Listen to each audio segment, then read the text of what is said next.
नमस्कार दोस्तों, आप सभी का स्वागत है। तो आज हम बात करेंगे आपके महाजनपद काल और जैन धर्म पे संबंधित महत्वपूर्ण प्रश्न। इन दोनों टॉपिक पे जो है हम लोग अच्छे से डिस्कस करेंगे जो आपके एग्ज़ाम में पूछे गए हैं। तो चलिए फटाफट देखते हैं। पहला प्रश्न आपके सामने ये रहा कि निम्नलिखित विकल्पों में से गलत जोड़ी का चयन करें। चंद्रगुप्त दिया है और इसके बाद दिया है मौर्य, बिंबिसार और गुप्त, राज राजा चोल यानी कि राज राजा चोल से संबंधित है, तो कनिष्क कुषाण से। इनमें से बताना है कौन सा आपका जो है गलत है और गलत कौन सा है। तो देखिए, आप जैसे ही देखेंगे और पढ़ेंगे तो इसको आपको समझ में आ जाएगा कि चंद्रगुप्त जो था वो मौर्य वंश का संस्थापक था। ठीक है। बिंबिसार किससे संबंधित है तो बिंबिसार गुप्त वंश से संबंधित नहीं था। बिंबिसार जो था वो मगध राज्य से संबंधित रखता था। किस राज्य से? मगध, जिसको हम लोग हर्यक वंश के नाम से जानते हैं। किस नाम से जानते हैं भाई साहब?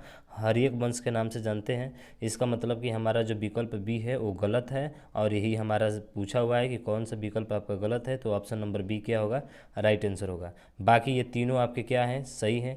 चंद्रगुप्त मौर्य का संबंध जो है मौर्य वंश से है, राज राजा का जो संबंध है वो चोल वंश से है, और कनिष्क का संबंध किससे है? कुषाण से। लेकिन बिंबिसार का संबंध नहीं है। अब देखिए, व्याख्या में आपको दिया गया है, यहाँ पे व्याख्या आप देख सकते हैं भली बात इसके सामने, कि 544 ईसा पूर्व में जो है मगध पर हर्यक वंश की स्थापना की गई थी। किस वंश की? हर्यक वंश की स्थापना की गई थी। कहाँ पे? तो मगध पर। उसके बाद से इसके पूर्व बृहद्रथ की शासन था, यानी इसके पहले अगर बात करें तो किसका शासन था? आपका बृहद्रथ का शासन था। बिंबिसार ने गिरिब्रज को अपनी राजधानी बनाई थी। एक पॉइंट और आता है क्या, कि बिंबिसार ने जो अपनी राजधानी बनाई थी वो कौन सी राजधानी थी? गिरिब्रज थी। फिर से इसने वैवाहिक संबंधों द्वारा अपनी स्थिति मजबूत की थी। तो देखिए, ये अपने वैवाहिक संबंधों द्वारा यानी कि विवाह करके ही अपनी स्थिति को क्या किया था? मजबूत बनाया था। उसके बाद से बात करते हैं यहाँ पे, देखिए कि काशी काशी लास्ट पॉइंट इसका। ठीक है। काशी जो था, काशी को इसने जो है दहेज के रूप में लिया था। किससे विवाह हुआ था? तो महाकोशला के साथ जब विवाह हुआ था तो उस समय जो है काशी इसने क्या किया था? दहेज में लिया था। तो इतना चीज़ें जो है आपको कुछ पता होना चाहिए। ठीक है। चलिए बात करते हैं दूसरे प्रश्न की, और दूसरा प्रश्न ये है कि बिंबिसार का शासक था क्या? बिंबिसार का जो शासक शासक था वो कौन सा था? तो ध्यान रखिए, जो बिंबिसार का शासक था ना मथुरा था, ना तक्षशिला, ना गंधार, कौन सा था? मगध। तो ध्यान रखेंगे मगध, यानी ऑप्शन नंबर ए आपका राइट आंसर होगा, क्योंकि पीछे हमने अभी डिस्कस किया है। ठीक, तो इसमें समझना कुछ नहीं है। चलिए अगला प्रश्न देखिए, और अगला प्रश्न ये है कि निम्नलिखित में से कौन सी मगध साम्राज्य की राजधानी थी? तो अभी भी बात की है, मगध साम्राज्य की जो राजधानी थी वो राजगिर थी। राजगिर थी। कौन सी थी? राजगिर। यानी कि ऑप्शन नंबर बी आपका क्या होगा? राइट आंसर होगा। वैशाली नहीं, उज्जैन नहीं और कौशाम्बी नहीं, यानी कि ऑप्शन नंबर बी आपका क्या होगा? राइट होगा। अब देख लीजिए, इसकी पूरी व्याख्या आपके सामने दिया गया है। कह रहा है कि मगध जो था वो प्राचीन भारत की 16 महाजनपदों में से एक था। आपको पता है कि जो महाजनपद है वो पूरा कितने हैं? 16 महाजनपद हैं। कितने महाजनपद हैं भाई साहब? 16 महाजनपद आपके हैं। ठीक। उसके बाद से यह बौद्ध काल के उत्तर भारत का सबसे शक्तिशाली जनपद था। तो ध्यान रखिए, सबसे शक्तिशाली जनपद कौन सा है? तो वो है आपका मगध। कौन सा है? मगध। अब ध्यान रखेंगे। उसके बाद क्या कह रहा है कि इसकी प्राचीन राजधानी जो थी राजगृह थी, जिसको हम लोग राजगीर से भी नाम से जानते हैं, जो कि पहले ही हमारी जुबान से निकला था राजगृह। ठीक है ना, जिसको राजगीर के भी नाम से जाना जाता है। या गिरिब्रज थी। गिरिब्रज भी अगर आता है तो ये भी आपको क्या होगा? सही होगा। फिर कालांतर कालांतर यानी समय के बाद जो है, कुछ समय बाद जो है मगध की राजधानी कहाँ कर दी गई थी? तो पाटलिपुत्र कर दी गई थी। आप इसको भी याद रखेंगे कि इसकी राजधानी कुछ समय बाद जो है पाटलिपुत्र स्थानांतरित हुई थी। हालांकि शिशुनाग के शासनकाल में राजगीर यानी गिरिब्रज थी। ठीक है। इसके अतिरिक्त वैशाली नगर को जो है दूसरी राजधानी बनाया गया था। तो ध्यान रखेंगे, वैशाली नगर जो था इसकी दूसरी राजधानी थी, गिरिब्रज इसकी पहली राजधानी थी, जो बाद में इसकी प्रधान राजधानी बन गई थी। तो ध्यान रखना, प्रधान राजधानी अगर पूछा जाए तो कौन सा होगा? वैशाली आपका होगा, यानी कि ये आपका वैशाली होगा। ठीक। तो चलिए बात करते हैं अब नेक्स्ट प्रश्न की, और नेक्स्ट प्रश्न आप लोग के सामने ये रहा। देखिए, पूछा है कि आर्य संस्कृति के सर्वोच्च काल में गंगा घाटी के जनपद जो संख्या में थे महाजनपद बन गए थे। तो देखिए, जो संख्या में थे वो कितने थे? अभी अभी बताया आपको 16 थे, यानी कि ऑप्शन नंबर क्या होगा? ये सही होगा। अब देख लीजिए कि 16 महाजनपद थे। 16 महाजनपद आपके सामने जो है कौन कौन से महत्वपूर्ण है उन चीज़ों को जान लीजिए। तो कह रहा है कि 6ठी शताब्दी ईसा पूर्व में 16 महाजनपदों का उदय हुआ था। ठीक। और 16 महाजनपद पूर्व में आर्य संस्कृति के सर्वोच्च काल में, जैसे गंगा घाटी के 16 महाजनपद थे, 16 जनपद थे। इन 16 महाजनपदों का उल्लेख बौद्ध धर्म के अंगुत्तर निकाय, सबसे महत्वपूर्ण लाइन आती है कि बौद्ध धर्म के जो 16 महाजनपदों का जो उल्लेख जो है वो बौद्ध धर्म के किस निकाय में मिलता है? तो वो निकाय है आपका अंगुत्तर निकाय। लेकिन बात करते हैं जैन ग्रंथ में, तो जैन ग्रंथ में जो है वो आपके भगवती सूत्र से मिलता है। जैन धर्म में याद रखिएगा भगवती सूत्र से मिलता है, और बौद्ध धर्म में जो है आपका किससे मिलता है, अंगुत्तर निकाय में मिलता है। ठीक, और इन 16 महाजनपदों में से मगध, गिरिब्रज, वत्स जिसको आज हम लोग कौशाम्बी कहते हैं, कौशल जिसको श्रावस्ती के नाम से जाना जाता है, अवंती जिसको उज्जैन के नाम से जाना जाता है, ये सर्वाधिक प्रसिद्ध थे। तो इनको आपको पता होना चाहिए अच्छे तरीके से।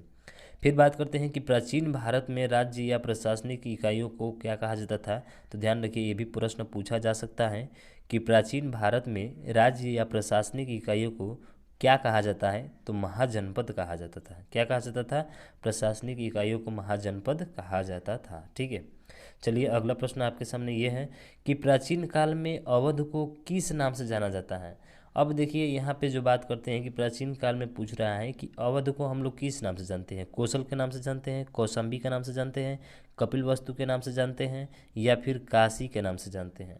तो ध्यान रखना, इसमें जो है आपके देखेंगे तो यहाँ पे दिखा गया, आपको बताया गया है ऊपर कि जो कौशल है जिसका नाम क्या था, श्रावस्ती था। ठीक है ना, तो ध्यान रखेंगे यहाँ पे थोड़ा सा कि जो अवध था, ठीक है ना, अवध, इस अवध का नाम जो था वो प्राचीन नाम कौशल ही था। कौन सा था भाई साहब, तो कौशल ही था। यानी कि ऑप्शन नंबर आपका ए ही क्या होगा, सही होगा। और बात करें कि ये जो कौशल था ये किस में कहाँ पे है, तो ये आपके उत्तर प्रदेश है। और बात करें उत्तर प्रदेश में कहाँ है, तो ये आपके उत्तर प्रदेश में जो है फैजाबाद में है। ध्यान रखिएगा, अगर बात किया जाए, पूछ दिया जाए कि अवध जो है कहाँ पे है, तो आप बता दिए कि कौशल है। ठीक है, अवध को किस नाम से जाना जाता था, तो कौशल के नाम से जाना जाता था। ये कहाँ पे है, तो उत्तर प्रदेश में है। और बात करें तो ये किस उत्तर प्रदेश के कौन से ज़िले में है, तो ये आपका है वो फैज़ाबाद में है। कहाँ पे है भाई साहब, फैज़ाबाद में है। आप इसको याद रखेंगे। ठीक, तो ये चीज़ें क्लियर हो गई आपको, बिल्कुल। चलिए तो अगले प्रश्न पर चलते हैं, और अगला प्रश्न आपके सामने ये रहा। अब शुरू होता है हमारा जैन धर्म, जैनिज्म। ठीक, अब जैन धर्म से देखिए आपके जो है बात करते हैं कि जो पीछे प्रश्न था उससे उतना ही प्रश्न आपके पूछे गए हैं। अब बात करेंगे आपके जैन धर्म, महाजनपद से जो था वो डिस्कस कर लिया, अब जैन धर्म पे हम लोग डिस्कस करेंगे। पहला प्रश्न है कि 6वीं शताब्दी ईसा पूर्व के प्रारंभ में भगवान महावीर के जन्म जो है निम्नलिखित में से किस स्थल पर हुआ था। तो ये सभी को पता होगा कि भगवान महावीर का जो जन्म हुआ था वो कहाँ पे हुआ था। तो क्या वो मगध में हुआ था, कि पाटलिपुत्र में हुआ था, कि सारनाथ में हुआ था, कि वैशाली में हुआ था। तो देखिए इनकी बात करते हैं इनके जन्म की, तो इनके जन्म जो हुआ था वो आपका वैशाली में हुआ था। कहाँ पे हुआ था भाई साहब, वैशाली में हुआ था। अब देख लीजिए इसकी व्याख्या आपको सामने बहुत अच्छे तरीके से दिया गया है। आपको पता है कि महावीर स्वामी जो थे जैन धर्म के कितने नंबर के तीर्थंकर थे, तो भाई 24वें नंबर के थे। और 24वें नंबर का मतलब कि अंतिम तीर्थंकर, यानी कि जैन धर्म में कुल कितने तीर्थंकर हुए थे भाई साहब, 24 हुए थे। और 24 में सबसे अंत में आने वाले कौन थे, तो वो थे आपका महावीर स्वामी। कौन थे, महावीर स्वामी। उसके बाद से दूसरा फैक्ट क्या है इसमें कि इनका जन्म पूछा जाए तो 540 ईसा पूर्व में हुआ था। ठीक है, और कहाँ पे हुआ था, तो कुंडलवन ग्राम, यानी कि जो गांव था वो कुंडलवन ग्राम था। और कहाँ, तो इसको हम लोग नाम देते हैं वैशाली। तो वैशाली के कुंडलवन ग्राम में इनका क्या हुआ था, जन्म हुआ था। ठीक है, तो ध्यान रखेंगे महत्वपूर्ण पॉइंट। कौन थे तीर्थंकर थे, 24वें। जन्म कब हुआ, 540 में। कहाँ पे, कुंडलवन ग्राम में। और कहाँ, वैशाली, कुंडलवन के वैशाली में। ठीक है, उसके बाद से इनका पिता जो सिद्धार्थ थे, ध्यान रखिएगा इनके पिता का नाम सिद्धार्थ था। क्या था, सिद्धार्थ था, जो कि ज्ञात्री कुल के क्या थे, प्रधान थे। तो ध्यान रखना ज्ञात्री कुल के प्रधान कौन थे, तो इनके पिता थे, और इनके पिता का नाम क्या था, सिद्धार्थ था, महावीर स्वामी के। उसके बाद से इनके माता का नाम की बात करते हैं, तो माता का नाम जो था त्रिशला था। क्या था भाई साहब, तो माता का नाम जो था इनके वो था त्रिशला। क्या था भाई साहब, त्रिशला। उसके बाद से लिच्छवी राजा चेटक की बहन थी। कौन, त्रिशला जो है लिच्छवी राजा चेटक की क्या थी, बहन थी। तो ये किसकी बहन थी, तो चेटक की बहन थी। फिर विदित है कि जैन धर्म के संस्थापक एवं प्रथम तीर्थंकर कौन है, ऋषभ देव है। तो ध्यान रखिएगा ऋषभ देव के बारे में थोड़ा सा ध्यान रखिए कि ऋषभ देव जो थे वो आपके पहले तीर्थंकर थे। कौन थे, पहले तीर्थंकर थे, यह आप याद रखेंगे। ठीक है, जिसने जो है जैन धर्म की स्थापना, अगर जैन धर्म की स्थापना की भी बात होती है तो आपके नाम कौन आता है, ऋषभ देव ही आते हैं। ठीक, तो चलिए अगले प्रश्न के डिस्कस करते हैं, और अगला प्रश्न आपके सामने ये रहा कि भगवान महावीर का मूल नाम क्या था। आप क्या सिद्धार्थ था, तो सिद्धार्थ तो भाई उनके पिता का नाम था। आनंद था, सारिपुत्र था, या वर्धमान था। तो देखिए आनंद तो हो ही नहीं सकता है, ये भी नहीं होगा, तो यानी ऑप्शन नंबर डी आपका क्या होगा, राइट होगा। यानी कि भगवान महावीर का जो मूल नाम था वो कौन था, वर्धमान था। अब बाकी सब तो डिस्कस कर ही लिए हैं, आप देख सकते हैं नीचे, आप ऊपर फिर से वही चीज़ें दिया गया है, ठीक है, आप इसको पढ़ लीजिएगा। एक चीज़ और इसमें कि ऋजुपालिका नदी के किनारे, देखिए महावीर को जो जिरंभी के समीप ऋजुपालिका जो नदी थी, सबसे महत्वपूर्ण पॉइंट, जो ऋजुपालिका नदी थी उसके किनारे कैवल्य सर्वोच्च ज्ञान प्राप्त हुआ था। कैवल्य की प्राप्ति हुई थी, यानी कि उनको पूर्ण ज्ञान की प्राप्ति किस नदी के किनारे हुआ था, तो ऋजुपालिका नदी थी, ध्यान रखना। और जिरंभी के समीप, कौन से, तो जिरंभी के समीप। और इनकी एक पत्नी आती है, उनकी पत्नी का नाम क्या है, यशोदा है, ध्यान रखेंगे, इनकी पत्नी का नाम क्या है, यशोदा है। बाकी तो आपको जो है पीछे हमने डिस्कस कर ही लिया था, ठीक। तो इतना पॉइंट आपको याद रखना है। फिर अगला प्रश्न की देखिए, कह रहा है कि जैन मठ संस्थानों को क्या कहा जाता है। तो जैन मठ संस्थान है उनको क्या कहा जाता था, अपरिग्रह कहा जाता था, तीर्थ कहा जाता था, या श्वेतांबर कहा जाता था। तो देखिए श्वेतांबर, अपरिग्रह, तीर्थ ये नहीं होगा, आपका वसादीश कहा जाता था। यानी कि जो जैनों का जो मठ था, जो संस्थान था, उसको हम लोग वसादीश कहते हैं। देख लीजिए आप इसकी व्याख्या भी, कि जैन मठ संस्थानों को वसादीश कहा जाता था। और जैन धर्म के प्रथम तीर्थंकर जो थे वो ऋषभ देव थे, ये तो बात कर ही लिए थे। और 24वें तीर्थंकर महावीर स्वामी थे। और महावीर स्वामी के अनुयायियों को मूलतः क्या कहा जाता था, निर्ग्रंथ कहा जाता था। ध्यान रखिए, जो महावीर स्वामी के अनुयायी थे उनको जो है किस नाम से जाना जाता है, निर्ग्रंथ। कौन से, निर्ग्रंथ कहा जाता था, आप इसको ध्यान रखेंगे।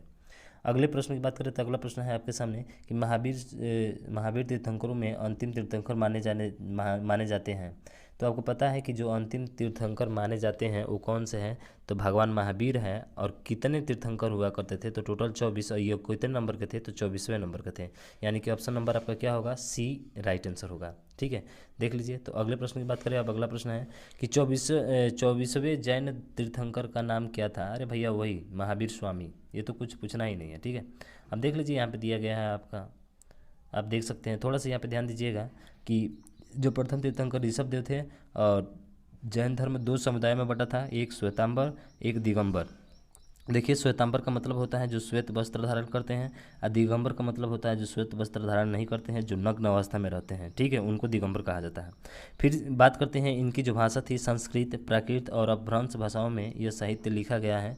जैन धर्म के त्रिरत्न है, सम्यक दर्शन, सम्यक ज्ञान और सम्यकाचरण, ठीक है। सम्यक दर्शन, सम्यक ज्ञान और सम्यक क्या होता है, आचरण, 3 रत्न है। पूछा जाता है कि इनमें से कौन सा जो है आपके जैन धर्म के त्रिरत्न में शामिल नहीं है, तो ध्यान रखिएगा। इसके अलावा 3 के अलावा अगर दूसरा देता है तो वही आपका क्या होगा, राइट आंसर होगा। तो आपको ये चीज़ भी ध्यान रखना है। चलिए अगले प्रश्न की बात करते हैं। और अगला प्रश्न ये है, पूछ रहा है कि पार्श्वनाथ जो एक क्षत्रिय और बनारस के राजा अश्वसेन का पुत्र था, वह जैन धर्म का तीर्थंकर बना, कौन सा, 23वां, प्रथम, 24वां, द्वितीय। तो देखिए भाई साहब, अभी बताए थे जो पार्श्वनाथ थे, जो कि जैन धर्म के संस्थापक के रूप में इनको जाना जाता है। अगर पूछा जाए कि जैन धर्म का संस्थापक कौन थे, तो आप बताएंगे सर ऋषभ, पार्श्वनाथ, ठीक है, ऋषभ देव थे, सॉरी यहाँ पे गलती होगा, ठीक है ना। तो आप ध्यान देंगे ऋषभ देव थे। ये पार्श्वनाथ की बात करता है। तो पार्श्वनाथ कौन से थे, ठीक है, पार्श्वनाथ कौन से थे, तो ध्यान रखिएगा, ये जो थे आपके 23वें तीर्थंकर थे। कौन से थे भाई साहब, 23वें तीर्थंकर थे। प्रथम आपको पता है, 24वां आपको पता है, द्वितीय आपको पता है, नहीं पता है, नहीं पता है। तो देखिए यहाँ पे ध्यान दीजिएगा, थोड़ा सा बात करते हैं कि प्रथम 23वें तीर्थंकर थे कौन, पार्श्वनाथ। पार्श्वनाथ कौन थे, तो देखिए काशी नरेश अश्वसेन के पुत्र। पार्श्वनाथ के पिता का नाम क्या था, अश्वसेन। और जैन धर्म के 23वें तीर्थंकर थे। और इनका प्रतीक चिन्ह क्या था भाई साहब, सर्प था, ध्यान रखिएगा।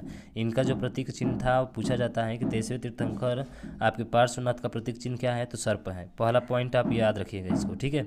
उसके बाद से बात करते हैं कि जैन धर्म के प्रथम तीर्थंकर कौन थे, तो ऋषभ। और इनका नाम एक और नाम आता है, ध्यान रखिएगा, आदिनाथ के भी नाम से जानते हैं। आदिनाथ, जिनका प्रतीक चिन्ह वृषभ है। वृषभ का मतलब बैल होता है, और बैल ही इनका क्या है, प्रतीक चिन्ह है किसका, तो ऋषभ देव का। और ऋषभ देव जानते हैं प्रथम तीर्थंकर थे, और वास्तव संस्थापक भी कौन थे, ऋषभ देव थे, ठीक। तो ये चीज़ें आपको याद होना चाहिए। और दूसरे तीर्थंकर थे जो थे वो अजीतनाथ थे। कौन थे भाई साहब, तो आप ध्यान रखिएगा, दूसरे तीर्थंकर अजीतनाथ थे, ठीक है।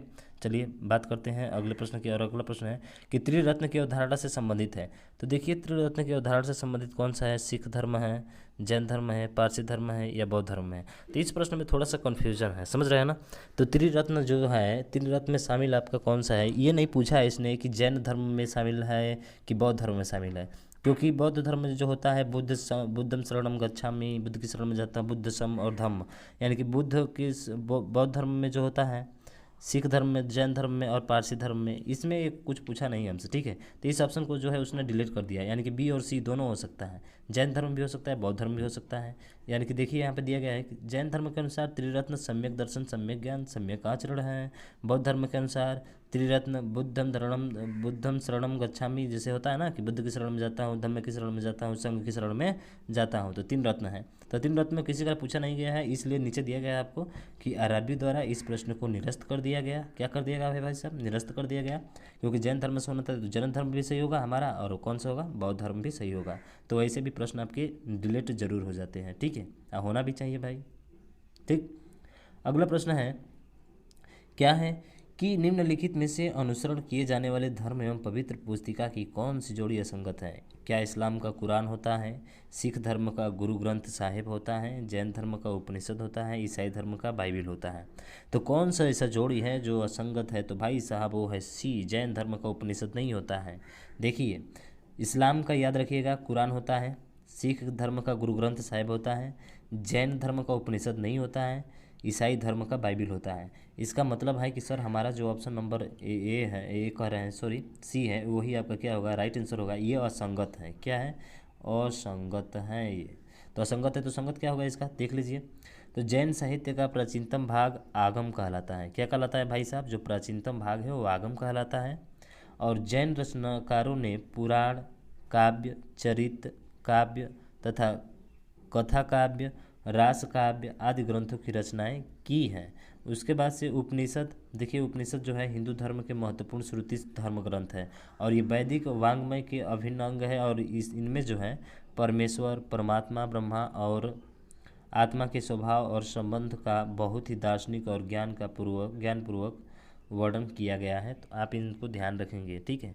जैन साहित्य का प्राचीनतम भाग क्या कहलाता है? आगम कहलाता है। ये चीज़ें आपको पता होनी चाहिए।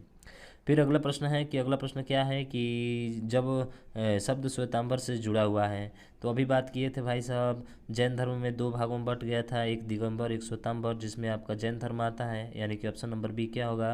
आपका राइट आंसर होगा। ये तो हो ही नहीं सकते हैं, ख़त्म कहानी इनका, ठीक है। चलिए देख लीजिए, आप देख सकते हैं दिया गया है श्वेतांबर शब्द जैन धर्म से जुड़ा हुआ है। चंद्रगुप्त मौर्य के शासनकाल में जैन धर्म 2 संप्रदायों में बट गया था।